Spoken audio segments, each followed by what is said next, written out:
Nú fylgir 50 tommu Samsung sjónvarp í Kauphauka ef þú kaupir Galaxy S25 Ultra eða Galaxy Z Fold 7.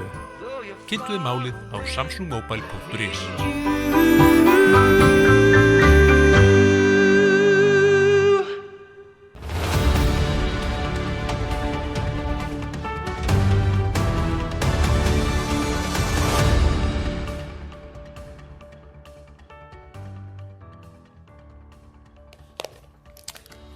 Sæl og blessuð og velkomin í Spursmál 9. janúar. Þetta fyrsti þáttur ársins 2026. Við hlökkum til samfylgdarinnar við ykkur á þessum vettvangi á árinu sem framundan ekki síst vegna sveitarstjórnarkosninga sem fara fram 16. maí næstkomandi. En við sjáum það reyndar á fyrstu dögum ársins að það verður af nógu að taka bæði af vettvangi heimsmálana og einnig hér heima.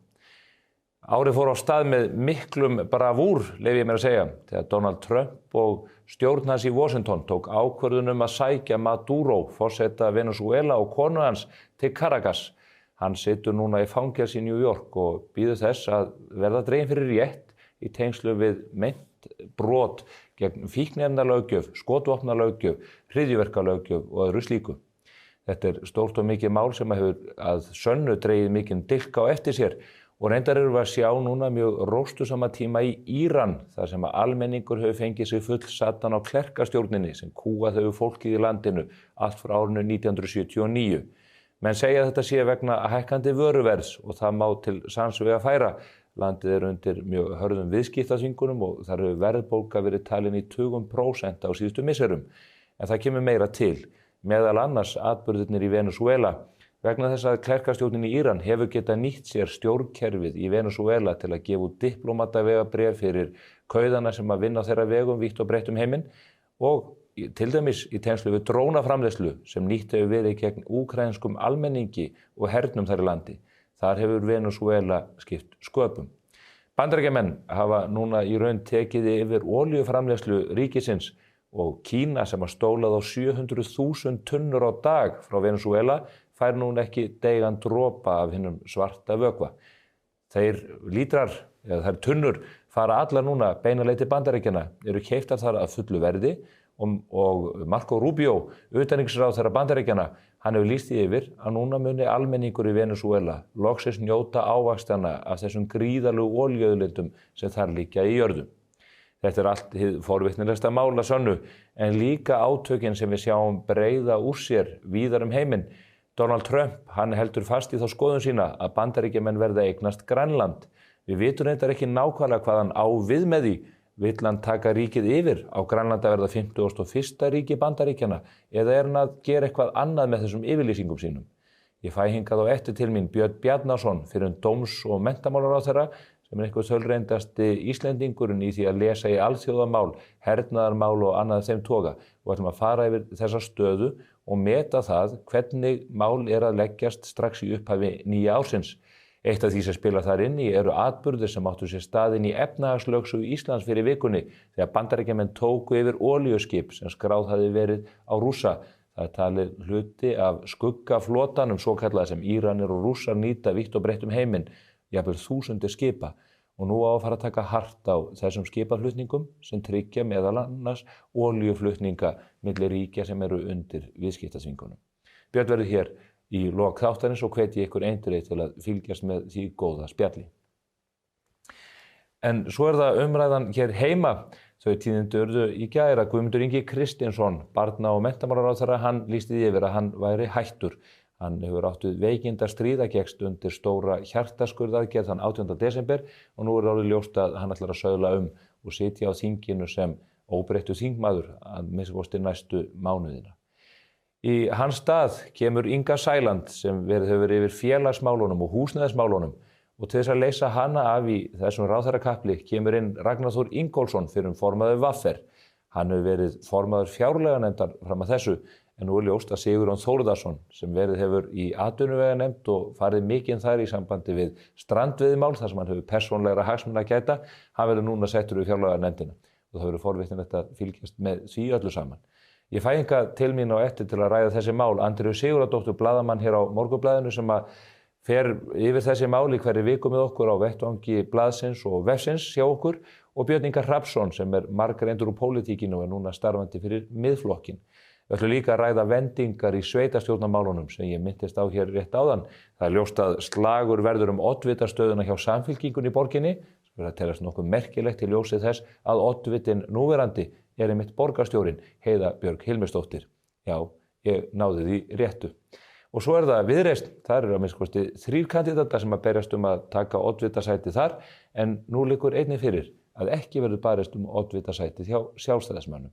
Við bíðum svo í ofvæn eftir upplýsingum það hvaða kandidat Miðflokkurinn mun nota eða tefla fram á sínu vettvangi í borginni og hver veit nema Björn Ingi Hrafnsson leysi frá skjóðunum þau mál hér og eftir. Ég mun allavega að gera mitt til að tryggja það. Þetta eru góðir hlutir sem við þurfum að fara yfir og segja okkur það hversu spennandi vikurnar eru framöndan í pólitíkinni og auðvitað ekki bara í Reykjavík heldur í svo mörgum öðrum sveitarfélögum vítt og breitt landið. Þá langar við til að nefna við ykkur að nú í morgun fluttum við fréttir af því að lækningavörufyrirtækið Kerecis á Ísafirði sem hefur verið að vinna stórvirki í kjölfar hins mikla bruna í Crans Montana í Sviss á nýársnótt. Það hefur unnið síðustu sólarhringa dag og nótt að því að framleiða meira þorskroði í stórum stærðum til að koma helsærðu fólki úr brunanum til aðstoðar. Það skipta klukkustundir máli og nú þarf að koma roðinu sem framleitt hefur verið til dauðhreinsunar í Bretlandi hjá sérstöku fyrirtæki sem þar starfar. Landhelgisgæslan okkar, hinn öfluga sem fagnar 100 ára afmæli á þessu ári, hefur hlaupið undan bagga og klukkan 10 í morgun lagði TF-SIF flugvél gæslunnar af stað til Bretlands frá Reykjavíkurflugvelli með roðið og það verður síðan flutt í lok helgarinnar á sjúkrahúsi í Sviss og á Ítalíu og víðar til þess að koma þessu fólki til bjargar. Þetta enn eitt dæmi það hvernig hugvit og dugnaður fólks getur skipt sköpum. Kerecis eitt af þeim fyrirtækjum sem að breyta heiminum. Við langar svo til að nefna við ykkur hér í upphafi þáttar. Við höldum áfram með bókaklúbbinn okkar sem hóf göngu sín í apríl og hefur gengið vel og hefur stuðlað mjög á bóklestri og áhuga fólks á markverðum bókum. Nú í janúar tökum við fyrir frábært verk sem að Karl Sigurbjörnsson heitinn biskup skildi eftir sig þegar hann lést 2024. Bók í handriti sem nú komin út og nefnist Skrifaði sand, minningabrot. Ég las þessa bók í nóvember og varð hugfangin af því hvernig hún dregur upp mynd af íslensku samfélagi allt frá æskuárum hans í Reykjavík og þar til hann verður æðstimaður kirkjunnar á Íslandi. Hvet ykkur til að mæla ykkur þessa bók í verslunum Pennans Eymundsson. Hún þar á ótrúlegu tilboði, 4.999 krónur. Og í lok mánaðar ætlum við svo að setjast niður á vettvangi klúbbsins og fara yfir efni bókarinnar. Við gerðum það reyndar líka á miðvikudaginn síðasta með Loga Einarsinni þegar við rættum Íslandsklukkuna sem bók sem við fórum yfir í desembermánuði. Hvet ykkur til að fylgjast með þessu öllu, en áður en við förum í fréttir vikunar með Björn Inga Hrafnssyni og Andreu Sigurðardóttur, þá fáið þið hér skammtinn frá kollega mínum, Ásthildi Hannesdóttur, sem að rýnir í það hvernig pólitíkin birtist okkur á samfélagsmiðlunum. Hello my fellow islanders, nýtt ár, nýtt fár. Já, bíðið bara sko. Nú þegar við höfum kvatt jólin og tekið svona fyrstu skrefin inn í nýja 2026 í árið okkar, þá ballið alltaf bara rétt að byrja. Fjaðrafokið og djöfulgangurinn bara í þann mynd að hefjast og í þetta sinn skulum við kannski reyna að vera með heilasellurnar í lagi og reyna að muna allt sem gerist á árinu. Ekki alltaf gerast bara segum það að vera eins og einhverju gúbbifiskar sem að elta á sér sporðin í 2 lítra fiskabúri þegar árið gert upp í fréttaanálum hana í lok árs alltaf. Eða ég meina, kannski mannkyninu bara fyrirmunað að muna svona mikið. Eða í það minnsta Íslendingum allavega. En jæja, við skulum allavega líta yfir farinn veg og sjá svona hvernig stjórnmálafólki okkar hefur hegðað sér upp á síðkastið á samfélagsmiðlum. Menningarmálaráðherra var léttur á fæti og dansaði inn í jólahátíðina íklæddur svona sér íslenskum jólasveinabúningi. Sjáið hann, algjör dúlla. Hann átti nú samt ekki roði Jón Gnarr, einn ástsælasta leikara landsins, sem reyndi líka að dulbúa sig fyrir barnabörnin sem jólasveit með aukagrímu. Já, en hans búningur reyndar lítur út fyrir að vera af amerískum toga. Ég veit ekki alveg hvort að það sé eitthvað statement eða hvað það er. Og svo átti hann brúðkaupsafmæli á gamlársdag og afmæli hana 2. janúar. Allt að gerast hjá okkar gæja, Síðbúið afmælisknús og uppáhalds Gnarrenburgin okkar. Stórasta jólastjarnan okkar Diljá Mist átti líka afmæli í jólafríinu og oh my gosh! Litla nostalgíukastið. Hún nefnilega fékk sko Kristmund Axel til að taka lagið á stofugólunni heima hjá sér í hverfi 112 sko. Í alvörunni, hefði maður verið til í að krassa þetta partí eða? Leið mér að hugsa, já. Jæja, til hammo með ammopartipæja. Ammo knúsa þig. Aðaltöffarinn á Austurlandi Jens Garðar tók jólakveðina alla leið og sló auðvitað í gegn eins og hann gerði margsinnis árið 2025. Þetta geggjufjölla. Halla Hrund elskar desember og naut mánaðarins til hins ítrasta. Heitt kakó, kósi heitt, jólaverslun, skautar og bara alltaf jóla sem hægt að gera sko. Sjálfi kóngurinn okkar Pavel Bartosek setti saman sjálfu myndaseríu og taggaði hálft Ísland í póstinn. Svo margar sjálfur hefur hann tekið frá því hann var krýndur hann sjálfu kóngur á síðasta ári. Svo fór hann líka í sund og nú hefur hann sko prófað allar sundlegar höfuðborgarsvæðisins. Vel gert hjá þér, King. Dokka Gunn fór yfir árið í máli og myndum og eins og sést dreif ansi margt á hennar daga á síðasta ári.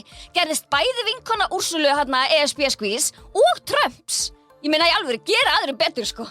Forsætisráðherra fetaði í fótspor sjálfu kóngsins og tók jólaselfie af sér. Hún svo sæt. Já, svo hélt hún náttúrulega áramótaávarp í sjónvarpi allra landsmanna og alls konar skemmtilegt. Snúli Másson deildi að sjálfsögðu cute fjöllumynd við jólatréð. Reyndar eins og allir hinir hafa gert líka sko, en já. Svo fór hann yfir sitt pólitíska ár, sem var kannski okku-pokku, pínu, ponsu, skrautlegt, að þið spyrji mig. Takk samt eftir bleika kraganum. Vítu, bleikur ekki stelpulitur eða? Snúli eitthvað að ruglast eða? Já, maður spyr sig. Rósa Guðbjarts varði hátíðunum erlendis og ef ég vissi ekki betur, þá myndi ég halda að þetta væri bara mynd af einhverjum áhrifavaldi eins og Birgittu Líf eða Sunnivu Einars eða eitthvað haldið upp á 26 ára afmæli sitt. Sjáu hana. Sanna Magdalena flúði líka land jólin og dvaldi í Hollandi hátíðarnar. Hún póstaði þessari, óhefbundnu jólamynd, ef svo má segja, og náði sér svo í eitthvað hollenskt hæsi og þakkaði fyrir allt gamalt og gott. Nær rallus, elsku kettlingin. Hildur Björns fékk jólaósk sína heldur betur uppfyllta en Guðlaugur Þór hefur greinilega bænheyrt hana þegar hann ákvað að gefa ekki kost á sér í borginni. Woohoo! Heiða Björg, þið eru kannski að hugsa núna bara alveg, Heiða Sko Heiða #borgarstjóri. Hún fór í leikhús og gerði geggjað 2025 borgarstjóra recap á Instagram þangað til að Pétur kom og skemmti stöðið. Við segjum nú bara Pétur Æja, #borgarstjóri, það nú kannski vissar að gera það. Reykjanesvilli kom öllum á óverum á dögunum og ákvað að bjóða sig fram í oddvitasæti Sjálfaflokksins í RKVFN. Thank you very nice. Koma svo kall! You can do it! Woo! Nanna, miðflokksmadama skiptum forsíðumynd og í alvöru það að sjá, hún bara gjörsamlega flawless á henni. Simmi Dabbi, bróðir Nönnu, hann tók loksins upp nýjan hlaðvarpsþátt þar sem hann rýnir í alltaf besta og versta á skaupinu. Loksins að hann fór að gera eitthvað gagn. Inga okkar Sæland hefur sko ekki legið í leti síðustu daga og vikur. Ó nei, krakka mínir. En hún kom því í gegn að eldri borgarar þessa lands geti ekið bara hverskins ökutækjum þar til þeir eru nánast komnir á grafarbakkann. Í alvöru, þessu beru þetta að fagna. Þetta mjög flottu liður í því að hala inn kílómetragjaldinu. Ég meina það þarf að græða á þessu lið á meðan það hægt. Já, og svo núna hefur hún bara snúið sér að börnum og menntamálum og bara hvatt öryrkja og eldri borgara bara bye bye. Já, vika í pólitík. Ég meina, já, það alveg hægt að segja. Hún sé bara eins og þessi 300 daga janúarmánuður sem að nú stendur yfir. En jæja, það ekkert annað í stöðunni en að fara bara á fullu gasi inn í helgina og njóta þess að vera til. Það rosalega gaman að fá að gera svona skemmtilega hluti. Nú fylgir glæsilegur kaupauki með nýjum samlokusímum frá Samsung.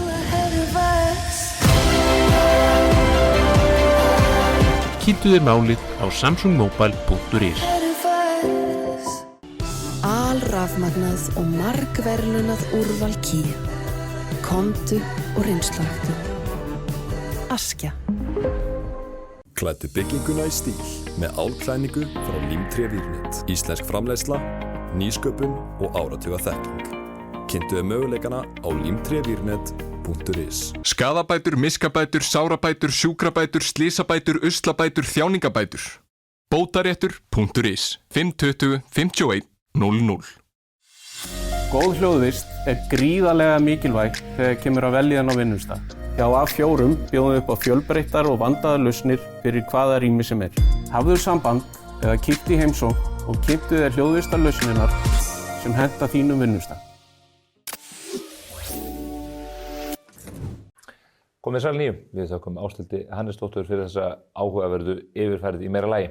En hingað eru komin góði gestir, annars vegar Andrea Sigurðardóttir blaðamaður hér á Morgunblaðinu og Björn Ingi Hrafnsson, fyrrverandi blaðamaður á Morgunblaðinu og núverandi starfsmaður Miðflokksins. Komið sæl og blessuð. Blessaður sæl. Ég var að velta við hvern á maður að fá í þáttinn svona í upphafi árs og stundum nú dálítið gúrka til að byrja með. Ég ætla að fá Björn Bjarnason hér til að ræða alþjóðamálið, þar þetta allt einhvern veginn á yfirsnúningi, en það verður ekki annars sagt en að það er við pólitíkina líka. Stórtíðindi í gærkvöldi. Já, gúrka eins langt frá pólitískum veruleika hér á landi og allan heim, bara eins og það getur verið. En þú getur nú ástæðan til að biðja mann að koma í þátt hvort sem það er mikið að frétta eða lítið, Já, þú ert svolítið, Björn, eins og Sigvaldi Björgvinsson sagði eðli góðs ritstjóra, að geta mýið þó hún sé ekki bál, Það er bara nákvæmlega þannig. Segjum bara hvað ég átalanleiki. Ég óska ykkur gleðilegs ásöðu þetta líka. Andrea, þú varst á fundi með Ingu Sæland í morgun upp í Grái. Þar var verið að fara aðeins yfir stöðuna núna þegar ljóst er Guðmundur Ingi, hann er að hætta sem barnamálaráðherra. Gekkst undir erfið og mikla aðgerð 18. desember og honum góð spata og núna fer af stað mikill kapall. Það er ekki bara ráðherrakapall, það er auðvitað líka í nefndum þingsins. Já, það er kapall hjá ráðherrunum og svo smitast þetta niður á þing vegna þess að Ragnar Þór sem kemur nýr inn sem félags- og húsnæðismálaráðherra, hann var formaður fjárlaganefndar. Hann, það þarf að fylla það sæti og það þá kemur í hlut Sigurjóns Þórðarssonar að fylla það sæti.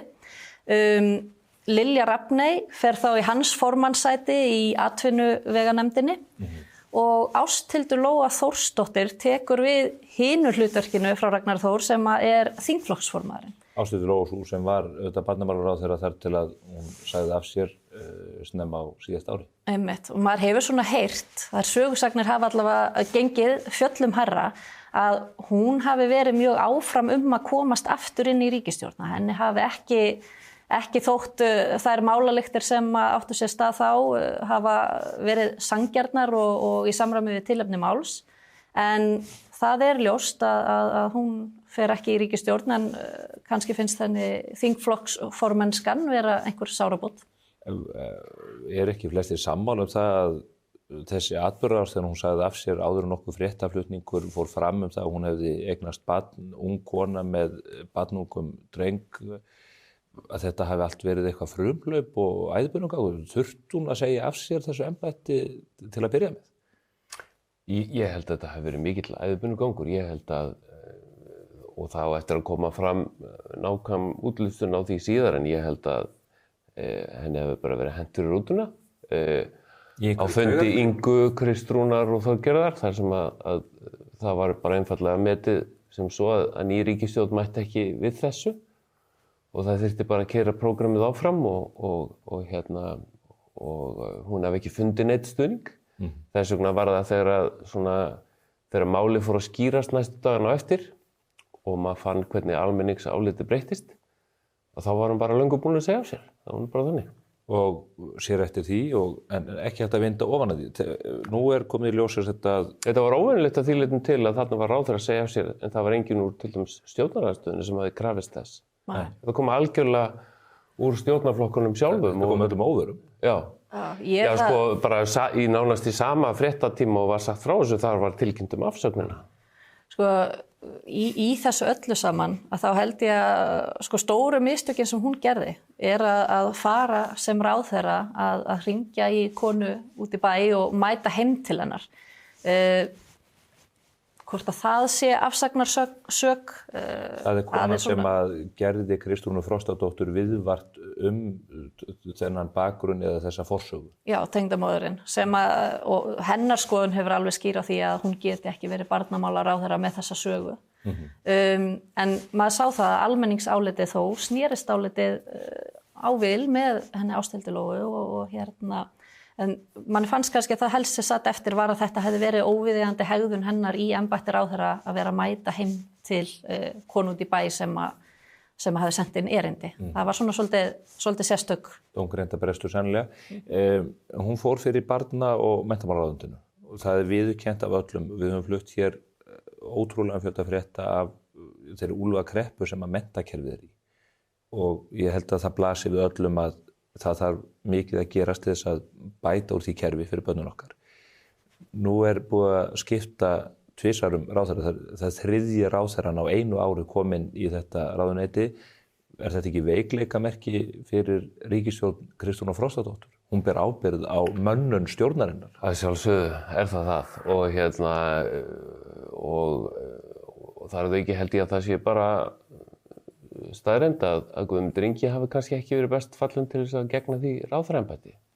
Bara algjörlega óháð hans persónu að þá hefur þetta verið millibils ástand og hvort Inga Sæland líklega til þess að breyta því á bara eftir að koma í ljós.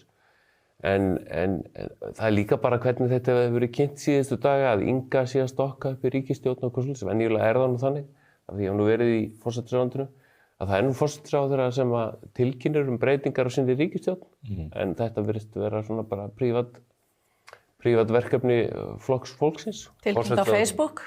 Og tilkynnt á Facebook og þetta allt svona, þú veist, eins og allir þekkja sem hafa verið í ráðuneytunum, þá svona staðið að þessum með mjög svona frekar óhefbundnum hætti. Forsætisráðherrann bara horfinn?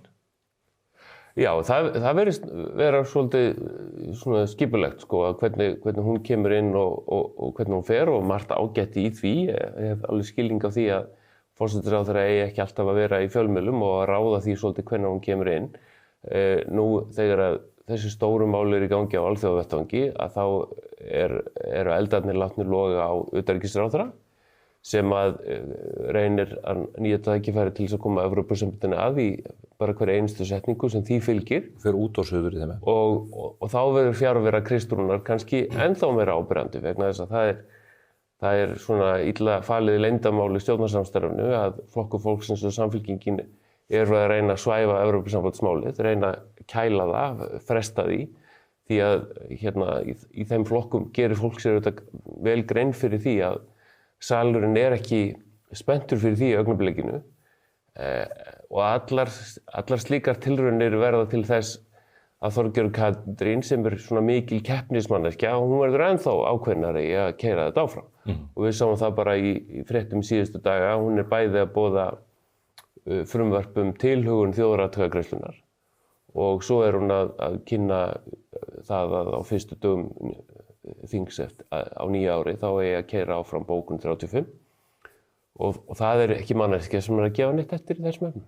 En Kristrún, hún boðaði svo í kjölfarið til fundar þar sem að Evrópumálin eru til umræðu innan samfylkingarinnar og hefur svona var í viðtali hér við mbl.is þar sem að hún staðfesti það að það væri samstaða þetta að þessi þingsályktunartillaga yrði lögð fram á þessu þingi. Það sem að ég staldra við í þessu að það eru ekki nema kannski 2-3 mánuðir síðan hún sagði í viðtali hér við Morgunblaðið að hún myndi ekki eyða tíma í Evrópusambandið, hvorki tíman í orku, á meðan að ekki væri búið að koma böndum á efnahagsmálin hér í landi. Það hefur ekki ennþá verið, við erum ekki komið þangað og síður sé. Nei, við erum bara fjarlægist það ef eitthvað Þannig að það sé verið að fara að setja þetta á dagskrá núna, það í skýrri andstöðu við það sem að hún hefur áður sagt og hafði líka sagt fyrir kosningar. Þannig að þetta kallar á skýringar á þessu, hvers vegna á að setja þetta á dagskrá núna í ljósi þeirra stöðu sem hér uppi í efnahagsmálunum. Ég ætla að fara aðeins yfir efnahagsmálunum eftir en mér langar aðeins til þess að teikna upp myndina af nýrri ríkisstjórn. Þú nefndir að Guðmundur Ingi hefði sennilega ekki verið heppilegasti maður til að taka þessu embætti og ég held að það Ég held meira að hann hafi ekki einu sinni viljað það sjálfur. Nei, þetta gerðist og það blasir við að hann réð ekki verkefni, það kom í ljós á fyrsta degi og þetta var mjög brokkgengt hjá honum.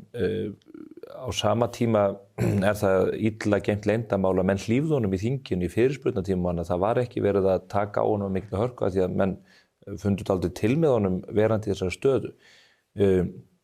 Nú kemur vígreifur maður inn í ríkisstjórnina með allt annan bakgrunn og allt aðra árin í þinginu líka. Eigum við vona því að það dýnamíkin gagnvart ríkisstjórnin inn í þinginu breytist við þetta? Já, það er bara engin spurning.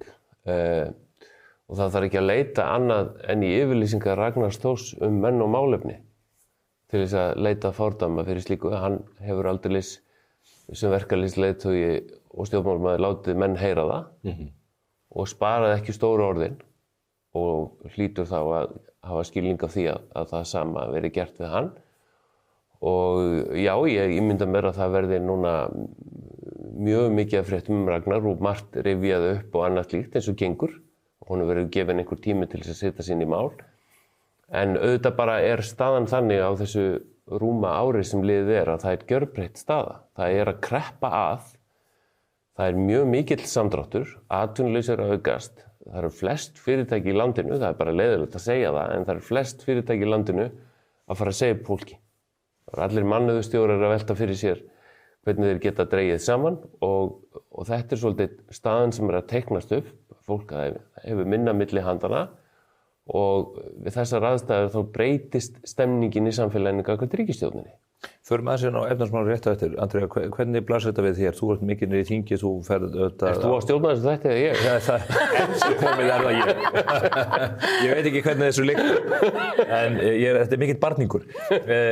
Hvernig blasir þetta við með ríkisstjórnina? Heldur að þetta eigi eftir að breytast? Sko, ég hugsa að þegar Ragnar Þór kominn inn, Guðmundur Ingi farin út, það verður, ég hugsa að hann með svona sinn bakgrunn í þessu ráðuneyti muni alveg koma þarna inn að festu. Það verður forvitnilegt að sjá hvort að við upplifum hann með sama hætti og við gerðum þegar hann var með verkalýðsforingjahattinn. Já, hann þarf ekki að setja sig mikið inn í þessi mál eins og stundu þegar Guðmundur Ingi kom inn í barnamálaráðuneytið þá þurfti hann að setja sig inn í sem hann hafði aldrei setið með þinginu. Inga Sæland segist þurfa að setja sig inn í málinu í barnamálaráðuneytinu en félags- og húsnæðismálaráðuneytið, þetta ær og kýr Ragnar Þórs. Þetta lítur að vera drauma ráðuneytið þess. Einmitt. Það sem ég hugsa, það sem hann skilur eftir sig, formennskan í fjárlaganefndinni, mér skilst og heyrist á þingmönnum líka stjórnarandstöðunar, hann hafi verið ágætlega vel liðinn sem formaður þeirra nefndar.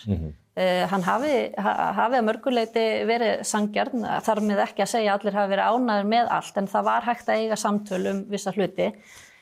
Nú kemur Sigurjón Þórðarsson þar inn í þessa vandasömu nefnd og það verður forvitnilegt að vita hvernig stemningin verður í nefndinni þegar það kemur að því að undirbúa fjárlög næsta árs. Það eru allir nokkri mánuður í það en hann hefur verið potturinn og pannan í atvinnuveganefndir og þar hafa samskiptin og ekki gengið vel fyrir sig. Nei, og mér skilst að sú nefnd skeri sig alveg úr þegar kemur að fasta nefndunum bara í samstarfi milli til dæmis stjórnar og stjórnarandstöðu. Hann ég hef alveg gaman að Sigurjóni, hann stríðsmaður í pólitík, hann ástríðumaður.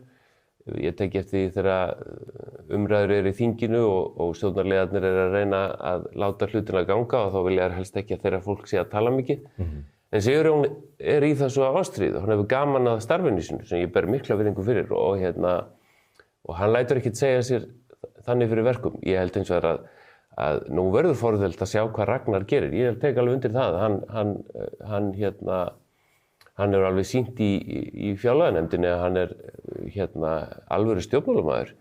En við ekki gleyma því að það bara stutt frá síðustu kosningum og Ragnar Þór vildi þar setja á oddinn að það eru sett neyðarlög á Seðlabankanum til að keyra niður vexti. Nú hann orðinn ráðherra húsnæðismála í landinu og ég hlakka bara til, ég væri til að vera að fljúga vegg þegar hann og seðlabankastjóri munu fara yfir á fundi hlýtur að vera fljótlega hvernig þessi neyðarlög verða gerð og hvað stendur til. Guð blessi það báða. Núna... Það ekkert langt síðan þetta var. Það bara þegar þú segir þetta, manni líður eins og það sé mikið lengra síðan en það er náttúrulega svo mikið búið og sérstaklega hjá flokki fólksins, það er svo mikið sem hefur gengið á einu ári, hugsið ykkur. Þegar að svona stór fréttamál svona ná ákveðnu vægi, það fáðu eitthvað svona heiti. Það er styrkjamálið, það er ástildarlóumálið, það er skómálið. Það er neyðarsjóðir. Já, neyðarsjóðar. Þetta bara hefur ekki hætt. Nei, og nokkuð sem betur til þess að það gerir það? Nei. Við fjölmiðlamennir, við fögnum því að það sé verið að skaffa okkur gott fréttaefni. Ríkisstjórnin mælist með mismikið fylgi, Samfylkingin, maður grípur til orða segir, fer með himinskautu, bara með mikið stuðning samkvæmt könnunum, þið sama ekki við hina samstarfsflokkana, en það þetta með efnahagsmálin. þau fóru inn í áramótin með svona þá söguskýringu að hlutinni væri að virka, sleggjan væri að virka, þetta væri að ganga vel. En mælingarnar, opinberu mælingarnar bendi aðra átt, skelfilega tölur varðandi verðbólguna. Verðbólgan var 4,8% þegar Kristrún tók við, hún 4,5% núna, atvinnuleysi var 3,8% þegar Kristrún tók við, atvinnuleysi núna komið í 6,5% og virðist vera á uppleið eins og þú nefnir. Og það sem meira ég tók eftir því að Kristrún vitnaði í næst síðustu mælingu. Verðbólgu, ekki síðustu. Og það er mjög ómögulegt vegna þess að venjulega notum við bara nýjastu tölurnar. Því að nýjasta tælingin var skellur fyrir ríkisstjórnina. Og það sem verra að nú því spáð að hún geti aukist enn frekar meðal annars.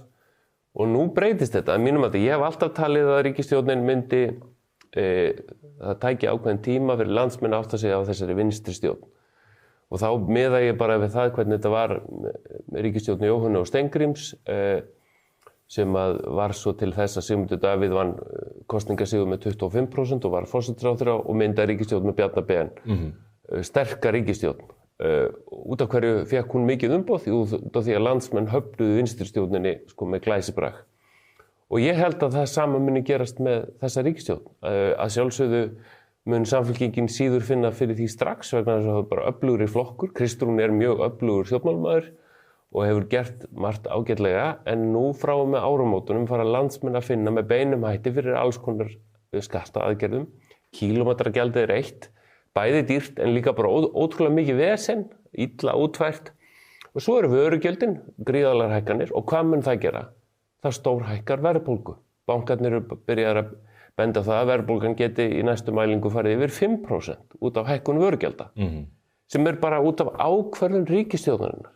Þetta stefnir náttúrulega líka kjarasamningum í hættu. Ég held að það ekki í ágúst sem að þeir eru til endurskoðunar og þar er viðmið, ég man ekki hvað það var, en 5% yfir því, það var 4, eitthvað. Eitt af því sem ég furða mig mjög á, það verkalýðshreyfingin í þessu öllu saman. Hvar forseti Alþýðusambandsins þegar atvinnuleysi fer úr 3,8% í 6,5% og þessi verðbólgan gýs upp? Það frábær spurning. Veistu hvað Alþýðusambandi gerði í gær?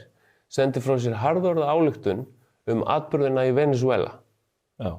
Ég hefði nú kannski haldið að Alþýðusambandi ætti að líta sér aðeins nær. Því að Alþýðusambandið og verkalýðshreyfingin núna mörguleyti nátengt ríkisstjórninni. Það þarna verkalýðsleiðtogar sem eru fyrrverandi sem eru orðnir þingmenn og núna ráðandi ríkisstjórn. Og verkalýðshreyfingin hefur nú oft látið ríkisstjórnir heyra það þegar að einhverjir aðrir flokkar hafa verið ríkisstjórn. En við þessar aðstæður þeirra sem eru að teiknast upp, þá sjálfsögðu ekki aðalatri hjá Alþýðusambandinu hvað að gerast í Venezuela. Það þarf bara mjög sérstakar nálgun til þess að komast að því. Einu sem að heyrist eitthvað í Vilhjálmur Birgisson og Sólveig Anna Jónsdóttir. Aðrir eru bara ekki með. Halla Gunnarsdóttir og horfin. Ég reyndi nú að fá hana hingað í þáttinn líka í dag með okkur en hún var bundin á fundi í Alþýðusambandinu. Ég veit ekki hvort þú sé að fara áfram með málun í Venezuela. Eða kannski Íran. Hún hefur nú fjallað áður stöðu kvenna í Íran. Svo frægt var orðið. Ég held að þetta muni breyta fylgi samfylkingarinnar og ég held að sé að byrja að gerast. Við sáum að ríkisstjórnin fór niður 4% stig milli mánaða í vinsældum. Núna þegar fólk fer að finna þetta meira á eigin skinni. Því að hinga til hafa þau alltaf sagt þetta var fyrir ríkisstjórn og þetta var svona hinsegin. Nú erum við bara einfallega komin í þá stöðu að það eru þeirra eigin aðgerðir og Kristrún sem hagfræðingur og lofaði okkur því að lækka vexti og verðbólgu með sleggjunni.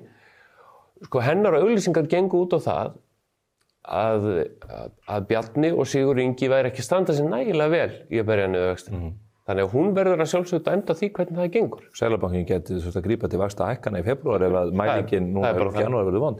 Engu að síður alltaf þegar hún var að tala hversu mikið vextir höfðu lækkað þá tók hún með mælingar frá kosningum áður en þessi ríkisstjórn var mynduð sem að... Já, hún er nú svo mikið fyrsti stjórnmálamaðurinn klappa sér fyrir... sem að raða því einhvern veginn upp að þessu endar. Og næst síðasta mælingin. Já, Við sjáum í Bretlandi, verkamannaflokkurinn stígur þar mjög krappan dans með mjög lítinn stuðning vegna efnahagsaðgerða svipuðum togu hér þar sem að menn hafa verið að hækka skatt út allt. En ég þetta dæmi það sem verið að gera fjármálaráðherrann afturreka með aukna skattlagningu á pöbbana í Bretlandi og þau virðast vera að taka uppbeygjur aftur vegna ákvarðana sem að þau töldu sig geta keyrt í gegn. Munum við sjá það á nýju ári? Munu Daði og Kristrún hafa styrkt í þess að segja, við höfum bara rátt fyrir okkur við? Ég til að svo sé, ég meina, og pöbbamálið bara svolítið eins og kílómetragjaldið. Þetta eru bara svona hlutir sem að snerta allan almenning og svo segja manni, hvernig gerðist þetta allt saman? Og það var vara við þessu, samsköttun hjóna. Nú eru sjómenn að gagnrýna þetta, bara sem dæmi, af því að það var búið að gefa í skyn einhvern veginn að þetta snerti bara hátekjufólk og einhverju örfá aðila. Ríka kalla í Garðabæ. Akkurat, þetta er aðeins flóknara en svo og svo maður farin að heyra millistjórnarflokkana að samfylkingarfólkið að keyra ákveðna skattapólitík og Viðreisn gagnrýnir samfylkinguna meðal annars fyrir samsköttunina, þetta hefur verið frá samfylkingunum komið og það á eftir að aukast. Við sjáum að ungliðarhreyfing Viðreisnar farin að kalla samstarfsflokkinn skattfylkinguna. Já. Og það bendir til þess að þegar fylgið hrapar að þá fara menn að senda svona alls konar meldingar. Förum aðeins í pólitíkina framöndan. Það eru sveitarstjórnarkosningar 16. maí. Það mun mæða mikið á þér veit í Andrea og Andrés í frænda þennu hér og einhverju leyti hér okkur hópnum sem að stendur að baki spursmálum. Reykjavíkurborg hefur verið í deiglunni. Þar hafa nú aldrei verið stórtíðindi í upphafi ár. Guðlaugur Þór Þórðarson var búinn að halda mönnum heitum ég lef mér að segja áratugi það að hann myndi fara í oddvitaslægin en svo gera það ekki. Hildur stendur uppi með Pálmann í höndunum en það er von mikil átaka hjá öðrum flokkum. Já, það eru náttúrulega 3 í framboði til oddvita Viðreisnar. Þar er Aðalsteinn Leifsson sem var aðstofamaður ráðherra komin í leyfi núna. Björg Magnúsdóttir sem gekk nú bara nýlega inn í flokkin var aðstofamaður Einars Þorsteinssonar í hans borgarstjórnartíð. Fræg sjónvarpskona og kom þar inn með sína lyfturæðu og svo er það hann Róbert, og mátti hjálpa mér að því ég man ekki, Ragnarsson, Róbert Ragnarsson sem kemur þetta, ég held að hann hafi verið hjá KPMG áður. Og með reynslu úr bæjarmálunum. Og með reynslu, já, hann var í bæjarstjóri Grindavíkur tíma. Þannig að það verður slagur þar, það verður áhugavert. Ég hef ekki mikla tilfinningu fyrir því hvernig svona landslagið er, hver er svona sterkasti kandidatinn. Þau kjósa það ekki í lok mánaðar? Jú, ég bara 31. janúar? Já, þar er náttúrulega Aðalsteinn aðstofamaður formannsins sem að gefur einhverja vísbendingu, en hvernig það liggur í flokknum áttar maður bara segja ekki á, sko. Mér er sagt að hún hafi átt ákveðin kandidat í síðasta leiðtogakjöri fyrir síðustu sveitarstjórnarkosningar sem hafi beðið lægri hlut. Þannig að það er ekki gefið. Já. Nei, Þórdís... Það heitir báðar Þórdís. Þórdís Jóna hétt svo. Já. Og svo er það Samfylkingin. Þar erum við með 2 sem við erum búin að bjóða fram krafta sína í oddvitasætið og það er náttúrulega sitjandi borgarstjóri sem einhverju kannski muni eftir úr áramótaskaupinu helst. Hún heitir... Manstu það, Björn? Hún heitir Heiða Björg Hilmisdóttir. Ég held hún hafi grætt á þessu skaupi. Ég tel líka bara hörku skemmtilegt skaup en ég held bara að þetta hafi verið svo augljóst. Sko, ef hún skiptir engu máli, af hverju voru þá 5 atriðum í áramótaskaupinu? Það voru sumir stjórnmálumenn sem lenti því að vera ekki einu sinni í sköpunu. Við skulum ekki nefna þá ekki. Nei, en sko, ég bara segja, það var svo augljóslega að verða að reyna að koma henni frá og svo kemur framboðstilkynning daginn eftir. Frá Pétri Martinsinni. Og forysta-samfylkingarinnar var búin að vera að leita að alvöru kandidatum. Ég meina, ég held að það sé á hreinu og það var búið að kanna með Gísla Martin, það var búið að kanna með Magnús Geir þjóðleikhússtjóra. Þetta var niðurstaðan og ég held að einhverjir hafi talið þá að þetta væri skrifað í sandinn fyrir borgarstjóra, þetta lægi fyrir, en ég held að Pétur hafi ekki alveg verið að hjálpa sér með ýmsum yfirlýsingum upp á síðkastið. Ég ætla að spila hér klippur rétt á eftir, en áður en að því kemur, það er mjög óvenjulegt að það sé telt fram kandidat gegn sitjandi borgarstjóra. Sitjandi borgarstjóra sem er sko fyrrverandi varaformaður flokksins, formaður sambands sveitarfélaga, bara þungavegt þar manneskja í öllum skilningi þess orðs. Og þegar Kristrún var spurð þetta þá sagði hann, já það er nú ekkert óeðlilegt að þessi tekist á. Þetta er sko borgarstjóri. Það er sótt að borgarstjóri. Sko spila þetta klippuna þegar Pétur Martinsson lýsir yfir frambúðinu í fréttatíma RÚV þann 1. janúar. Pétur Martinsson, rekstrarstjóri og fyrrverandi knattspyrnumaður, gefur kost á sér í oddvitasæti í prófkjöri Samfylkingarinnar fyrir borgarstjórnarkosningarnar í vor. Hann segist mættur til leiks til að hafa áhrif. Þetta náttúrulega búið að vera svona aðeins að þróast með mér og það ákvörðun tekin að fara í prófkjör Samfylkingarinnar oddvitasætið. Þetta eitthvað, þetta mismæli? Já, ég veit nú ekki hvort það til góð íslenska yfir að Freudian slip. Þetta, þegar ég horfði á þetta að hugsa, þetta var svo eins og hann hefði komið að mikill heiður að fá að verða fyrirliði hér hjá ég meina, KR. Það hefði ekki geta verið verri mismæli og ótrúlegt að þetta hafi staðið svona og farið út svona. Já, nú er þetta ekki beinni útsendingu. Nei, ég held að þetta sé bara fínasti maður og þannig gerir hann mistök og ef hann hefði aðeins meiri lífsreynslu sem stjórnmálamaður þá hefði hann sagt, getum við fengið að byrja aftur. Ég þarf að koma þessu betur frá mér. En í staðan fyrir þetta látið koma svona fram og svo hefur hann verið með svona ýmsar dálítið sérstakar yfirlýsingar hann að ég hlakki til að sjá hvaða skoðanir eða stefnu hann hafi í málum og vitnar í nýjan borgarstjóra í New York. Og þú veist, ég held að margir í samfélagi, maður hefur séð það, ég menna sumir af þessum álitsgjöfum á vinstri kantinum sem að láta nú venjulega menn heyra það, þeir eru ekki allir alveg samfærðir og það kannski út af því að þarna finnst fólki með einhverjum hætti vegið að borgarstjórnum og það sé augljóslega ekki maður innan úr flokknum heldur sóttur. En það getur vel verið að Pétur sé með mjög sterkar stöðu. Ég bara áttum ekki á því. Hann náttúrulega úr þessu kaffi-vest-bandalagi.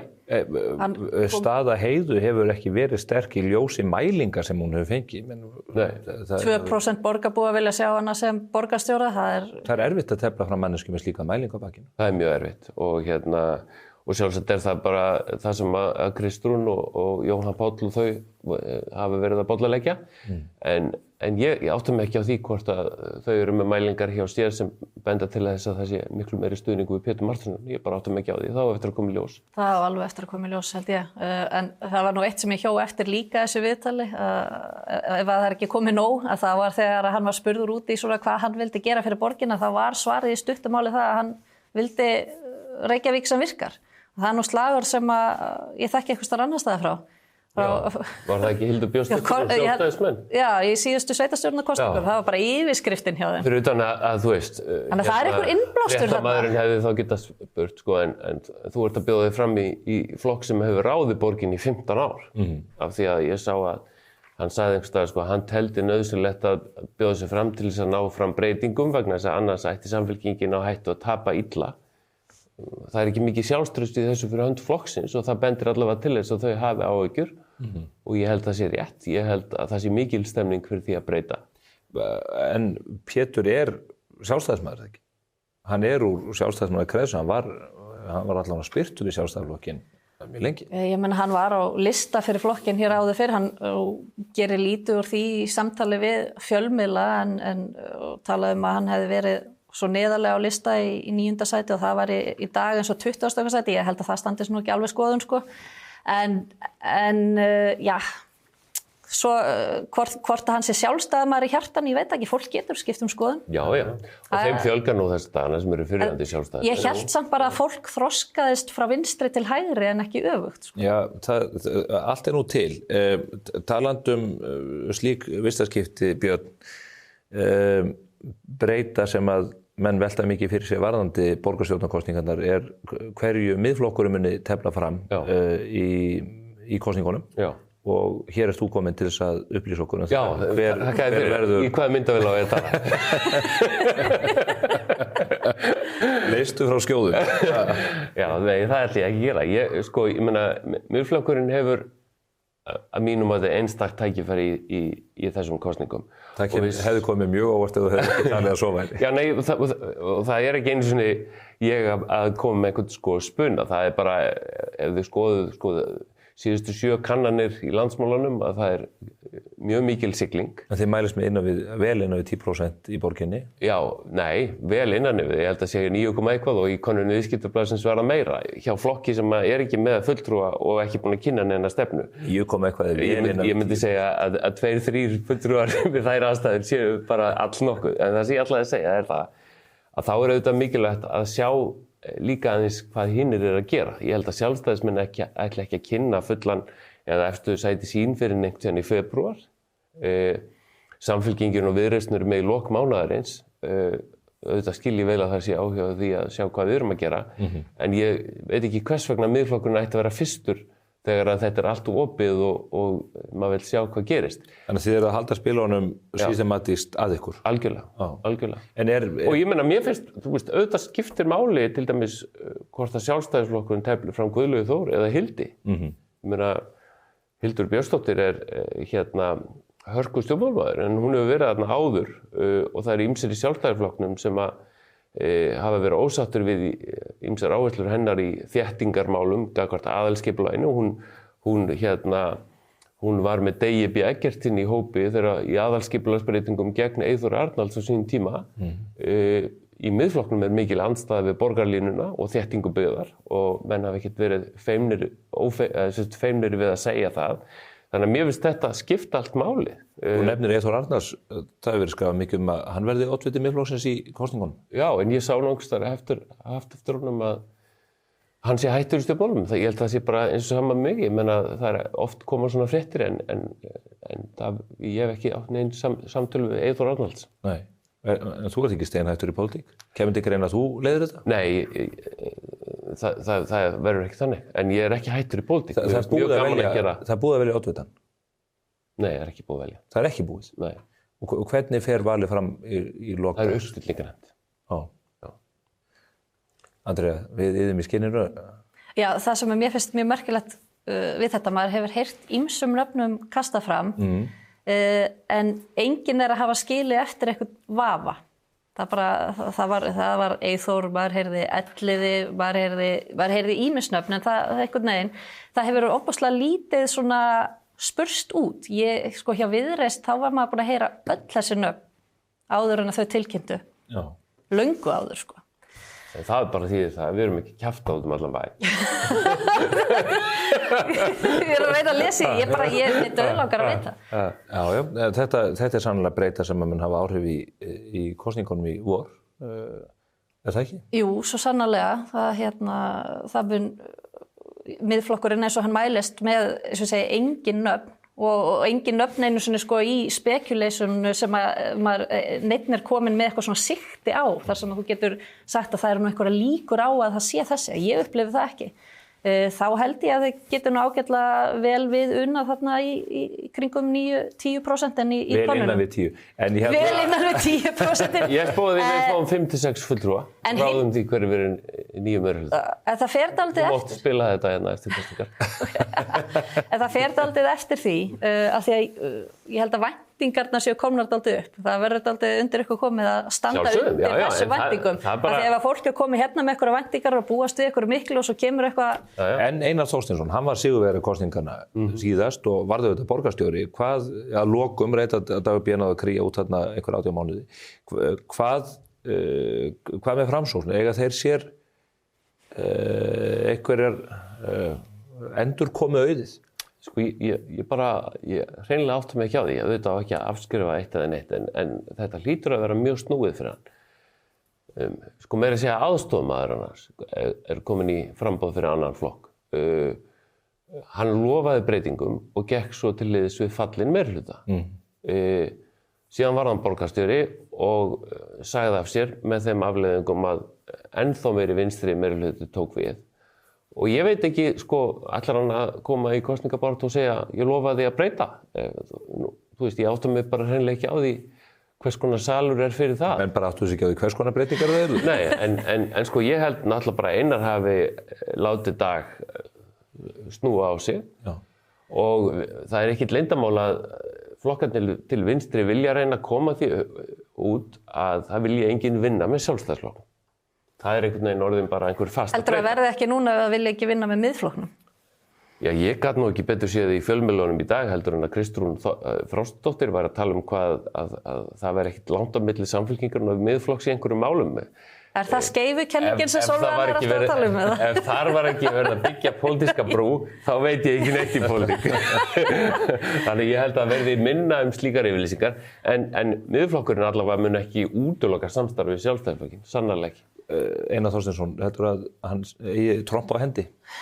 Ég sé það ekki í sjónmáli. Hann náttúrulega alveg klókur hann Einar að mörgu leyti. Það er aldrei að vita hvað hann kemur með. En eins og þetta blasir við mér núna að öllu óbreyttu að fyrst að honum tókst ekki að laða að sér fylgi á þessu ári sem að hann hefur verið í minnihlutanum, þá er ég ekki alveg að sjá hvað hann er að fara að gera á næstu mánuðum í þessu og maður velti því fyrir sér ég væri þá myndi ég velta því fyrir mér hvort að væri ástæða til þess að breyta til. Flokkurinn er í hreyfanlega fylginu. Þú sér það kom þarna mjög hratt til hans að hluta til væntanlega á grundvelli vinsælda Framsóknarflokksins Ásmundar Einar sem kom þarna í drottningaviðtal þar sem hann lýsti sinni æsku og snerti hjörtu sérstaklega kvenna. Fylgið var óalega kvenlegt á þeim tíma.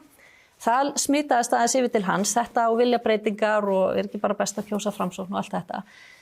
Þetta er ekki að fara að virka aftur núna. Þetta er farið, en þeir eru í hreyfanlega fylginu og þá held ég að það muni ríða dálítið á því að þau nái aftur einhverju svona mannlegri tengingu eins og Ásmundur Einar gerði, eins og Inga Sæland hefur gert held ég tvisvar sinnum í svona loka viðtalinu þar sem að það falla tár og ná að höfða til hjartans í hreyfanlega fylginu, þá gætu við náð árangri. En hvort að Einar sé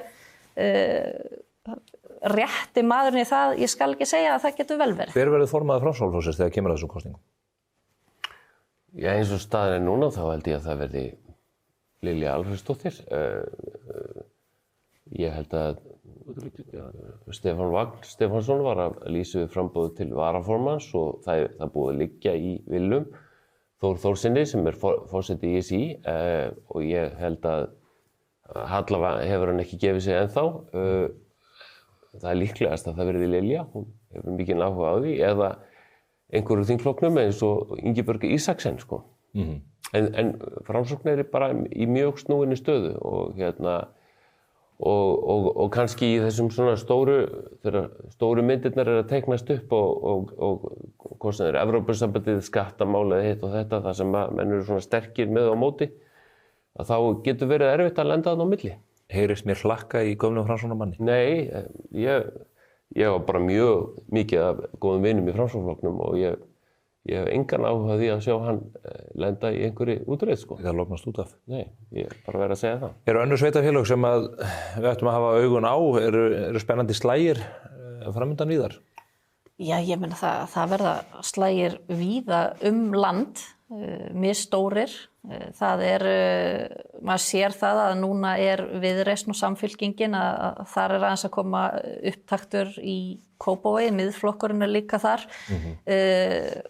Þar sem Ásdís og Sjálfstæðisflokkurinn hafa notið mikilla vinsælda. Hvort að þeim verði ágengt að sækja að henni þar, þá eftir að koma í ljós.